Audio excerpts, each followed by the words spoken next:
Il faut commencer aussi à voir un peu dans notre vie comment on le fait, parce qu'on le fait constamment, mais on n'en est pas conscient.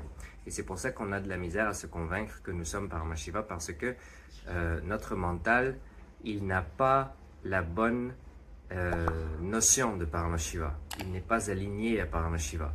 Et donc, naturellement, puisque notre mental a été construit de l'identité dans laquelle dans laquelle on grandit, dans laquelle on a fonctionné depuis l'enfance. Et cette identité a été créée de l'environnement, de la famille dans laquelle on est né, de l'environnement dans lequel on a grandi. Et donc ce mental, il n'a pas nécessairement la bonne notion. Bon, aujourd'hui, on est d'accord, en 2026, on n'a pas la bonne notion, à moins qu'on soit grandi dans une gurukul d'un maître illuminé, on n'aura pas la bonne notion de qui on est réellement.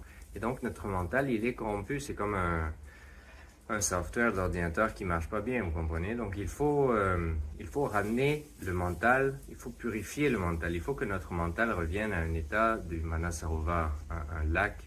Le Manasarovar, c'est un lac qui est juste en dessous du mont Kailash. Et c'est un lac qui est toujours calme. L'eau est toujours paisible, toujours transparente, toujours claire, toujours calme. Il n'est jamais agité.